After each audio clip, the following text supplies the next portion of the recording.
Welcome everyone to Beer, Bourbon, and Games. I am your host, Chris, and today we're going to be talking about The Division 2. Now, last weekend they had a closed beta for the game, and it is coming out next month, March 15th. Now, the only way you got to play this beta was if you pre-ordered the game, and I did not, but I did have a friend that used one of his friend's codes and let me into the beta using that. Now, I'm glad he did. I was kind of on the fence about it. I absolutely loved The Division 1 when it came out. Had a great story. It was a lot of fun, and I really liked the atmosphere. There was a lot of dread and despair, and the New York setting was really cool. I thought it was a really interesting game and something that could actually potentially happen. It was, if you're not familiar with the game, it follows these agents called division agents, and they are reacting to a smallpox outbreak that is actually transmitted through currency. They take this disease, they put it on money, they spread the money everywhere, and slowly they start getting sick.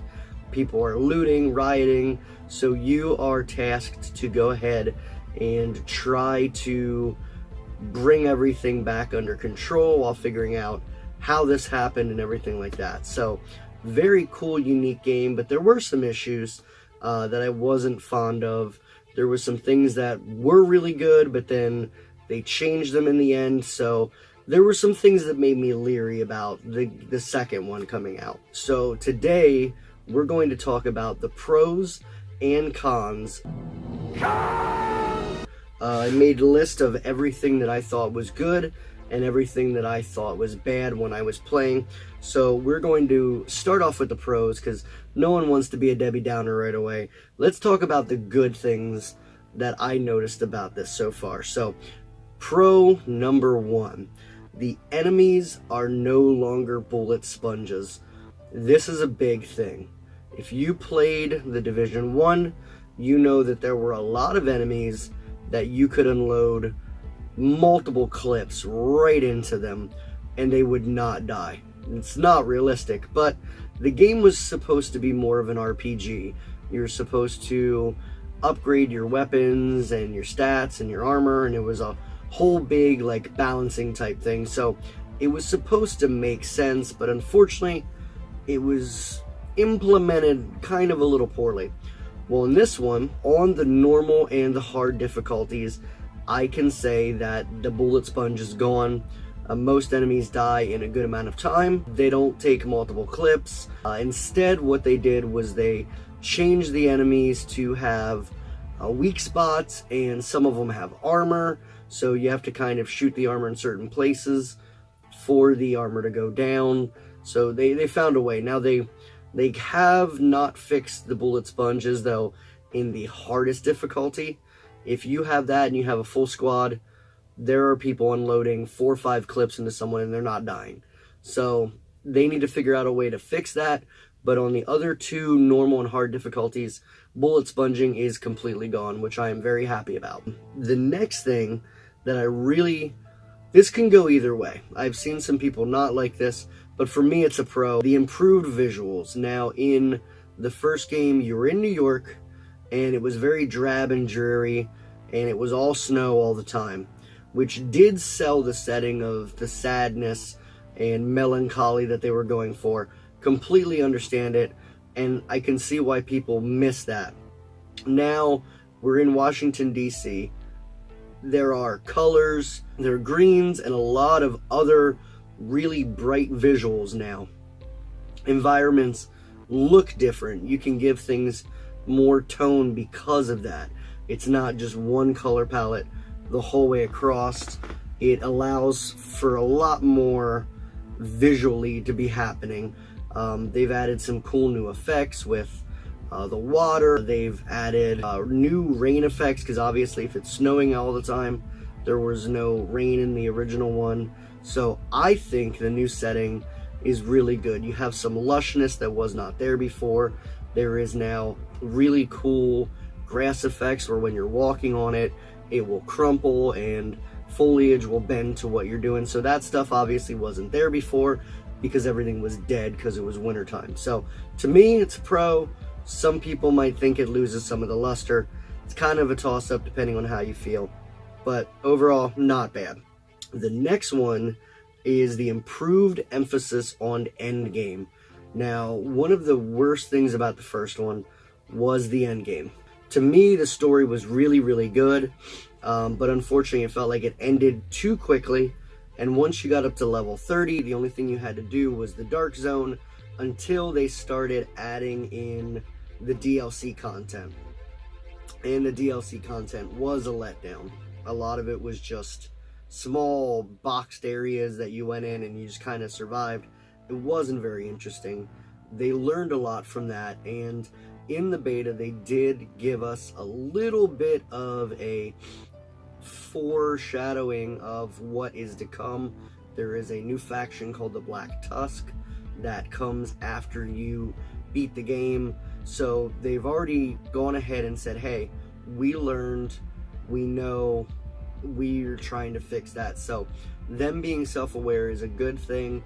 I have a lot of hope that the story is longer, more thought out, and then the end game afterwards should hopefully be good as well. So definitely a pro that they're listening to people. The next thing I would say, we're kind of bundle these together. The missions seemed a lot longer and more well thought out. They had a lot more intricacies than what they did before. A lot of the old missions were, okay, go here, rescue this person, and you're done. There were a few missions that they let you do in this, and I felt that they were a lot better in the terms of storytelling and how you progress through them. You would get to a point, you'd find something, you would fight some people, and it wasn't just over right away. You then continued on, and sometimes the missions would evolve a little bit. Maybe all of a sudden you went to rescue someone, and now you're chasing this person that says they have them, and the missions went a lot longer than what I thought. And I would say the lump into this is they also seemed a lot harder. I started the beta by playing 100% solo, and there were some missions where I died a lot. And that was on hard difficulty. Enemies are a lot smarter, a lot better types. So I was dying a lot more than what I thought.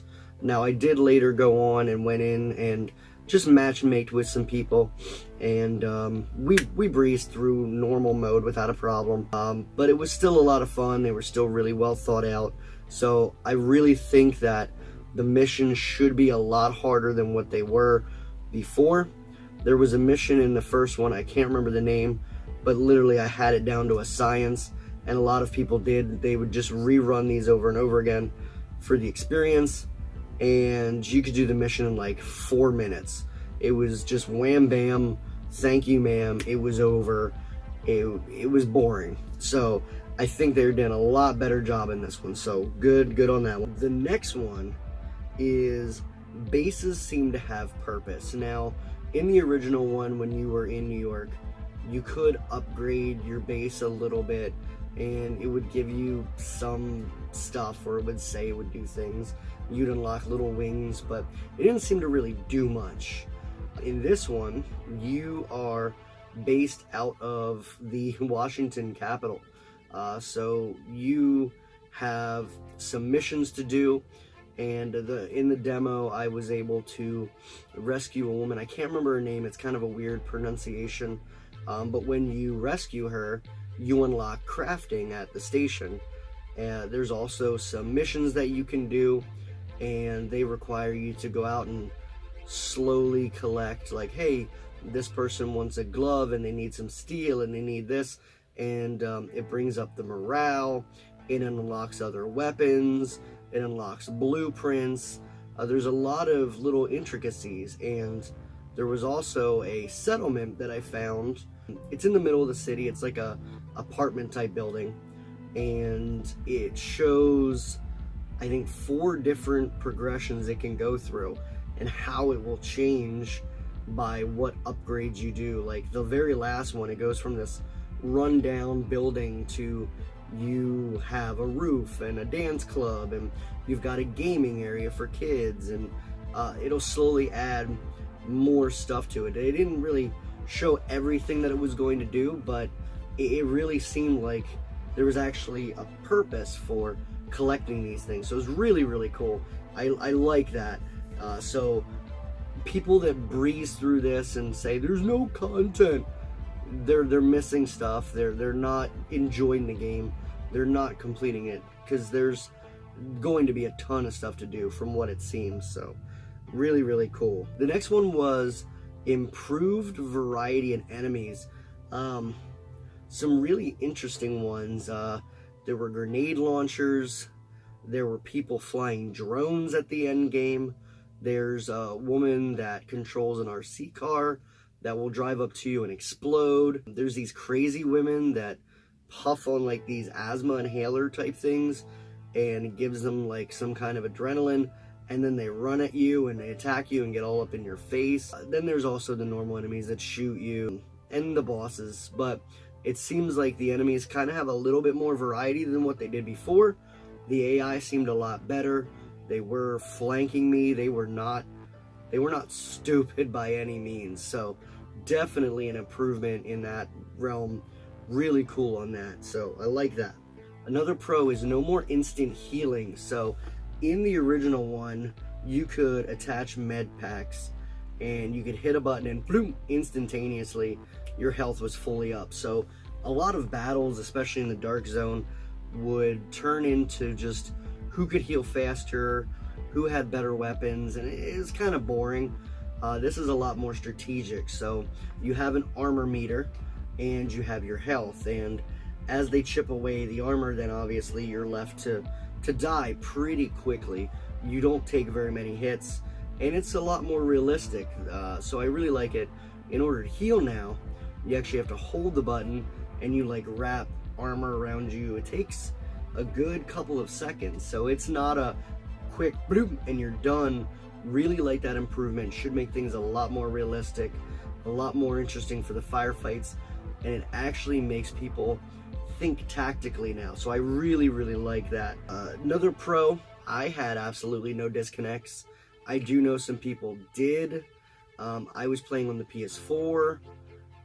I think it's kind of hit or miss. I know the other week I played Anthem for the beta. I couldn't even get into the thing. It would not load. So this was a big improvement. Anytime I wanted to play this, I got right into it.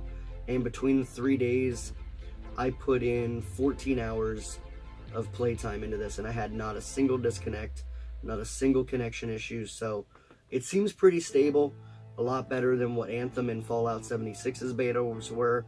So kudos to you. I know not everyone had this same experience, but for me, it's going to go into the pro category because I didn't have anything. And the last one that I have is the dark zone normalization. What that means is in the dark zone, there is going to be almost 90% of it is going to be everyone is 1-to-1. All the gear, all the weapons and everything are leveled 1-to-1. So there is no huge advantage. There's not someone that can just destroy another person because they're so much more powerful. Everybody is on an equal playing field. Now, if that does not interest you, there is going to be a sliver of the dark zone where it does not normalize. I'll probably play in the normalization area because there were way too many times where I just got lit up and destroyed by rogue agents in the original, and I just did not have fun in that area. So hopefully we have a lot of fun in the dark zone now, so we'll see. So that was the good stuff. Now we need to talk about the bad stuff. Now, there's not as many things that are bad, and some of them are minute, and hopefully they can fix them. So let's just kind of quickly run through those. The first one that I had was sound issues. There were some delays on sound. The main one was I had picked up a gun. It was a form of an AK, and when I went to shoot it, nothing would come out. Not a single sound. I tried switching weapons, taking it off, unequipping it, re-equipping it, disconnecting and coming back in. No matter what I did, that gun would not make a single sound. No reloading sounds, no firing sounds, no recoil. nothing. But that was really the only sound bug. Some people seem to have more problems, but I didn't run into anything other than that gun, so hopefully that's a good sign. Another one, this is a small tweak, something they can easily fix, but I'm not the only one that's complained about this. I know there's a few other people. The merchants were annoying. When you would sell something to them, say you walk up, you sell a gun, every single item they react to. So you pick a gun you want to sell, or knee pads or whatever it is, and they'll react, oh, that's exactly what I needed. Oh, thank you, that's what I needed. I'll get this to my crew. Every single time. Now let me tell you, I sometimes sold 13, 14 items in a row after just going out and getting a whole bunch of stuff. It got annoying quick. So maybe they can change that to maybe every 4 items, every 10 items, something along those lines. But every item, super annoying because they only said, I think, 2 different things. It got frustrating really fast. So please change that, Ubisoft. Really frustrating. Another con is, from looking at the map, it seemed smaller to me. There doesn't look to be as much area in DC that we're going to be able to navigate. Now, maybe they didn't show the whole map in the beta. Maybe it just seems smaller and it's scaled. Maybe they're able to put more things densely together and we just weren't able to see that. I'm not 100% sure, but it just kind of seemed smaller than what it was. I guess we'll see. If the content's good and the map's just small, that's fine. I mean, it doesn't need to be the size of Grand Theft Auto for it to be good. So kind of on the fence about that one. It just seems smaller, so I kind of wanted to bring it up, but who knows 100%. The other 2 things that I did not like, one would be the enemies that ran towards you. They're frustrating. They do the inhaler, they run right towards you, and it's almost impossible to react to them right away. They'll come up to you, they'll hit you, they get a cheap shot in. They're just really frustrating because they don't seem to care about anything. They just make a beeline right towards you, and it just really can mess up a lot of your tactical thought out stuff. I wish they'd either make them slower or make them not do the asthma thing as much.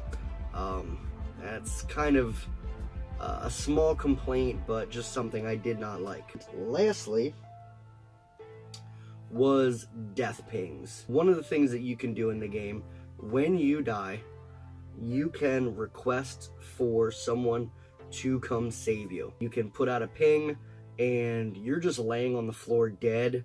You don't really know what's happening, but the other agents around you will get a notice that says, an agent is requesting backup, a agent is blah blah blah, the agent is in trouble. And it is every like 30 seconds. It was frustrating, and it will continue until you either go save them or they decide to cancel their death ping, which is just frustrating. The part that was really annoying though was I'm getting these death pings, and I had just started the game, so I didn't really know what it was. An agent is requesting backup. Okay. An agent is requesting backup. Sure. I open up my map. I see nothing. There is no indicator where they are, so I can't go save them. I don't know if that was a glitch that I couldn't see them, but it was kind of frustrating because it was going for like a good 5 minutes while I'm playing this mission, just some guy trying to get help, and I have no idea how to save them. So hopefully they fix that, or it glitched, or something along those lines, or maybe you can block it out so that way you don't get those alerts, because I'd rather not get bothered by them. I don't care if you're dead, because you're probably not going to come save me either. If we're playing in a squad, we're already going to be together and we're going to be rescuing each other. If I'm playing solo, I want to play solo. So don't bother me with your death pings. But overall, I must say that this game and the beta sold me. I played it non-stop for those 3 days as much as I could. The pros highly outweighed the cons, and I am looking forward to this. I know the first game had a lot of issues, a lot of glitches and bugs, but they did slowly work things out. So fingers crossed that Ubisoft and Massive figured things out and they have a good game on their hands. We'll see. Comes out in a little bit, a month and a day. Hopefully this is a good one. So hopefully you liked this video. If you played the beta, let me know what you thought. Did you experience any of these glitches? Do you have any of the same ideas and thoughts as me? Or did you find something else that I didn't even mention? Maybe you ran into something that I didn't as a bug. I look forward to hearing that down in the comments. If you're new to the channel, think about hitting that subscribe button. And until next time, guys, I'll catch you back on the next episode of Beer, Bourbon, and Games.